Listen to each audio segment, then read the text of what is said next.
अस्सलाम वालेकुम वरहमतुल्लाहि वबरकातुहू। आज हम लाए मिशकात से हदीस नंबर 4 कि अल्लाह के रसूल सल्लल्लाहु अलैहि वसल्लम ने फरमाया कि इस्लाम की बुनियाद 5 चीज़ों पर है कि अल्लाह के सिवा कोई माबूद बरहक नहीं, और ये कह कि मोहम्मद रसूलुल्लाह सल्लल्लाहु अलैहि वसल्लम अल्लाह के बंदे और रसूल हैं। ये हुई एक बात। फिर नमाज, फिर हुई ज़कात, फिर हुआ हज, और पांचवा रमज़ान के रोज़े रखना। ये 5 मोटे मोटे तौर पर बुनियादी मसले हैं इस्लाम के,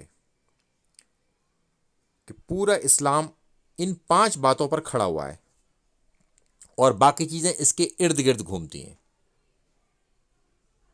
अस्सलाम वालेकुम वरहमतुल्लाहि वबरकातुहू।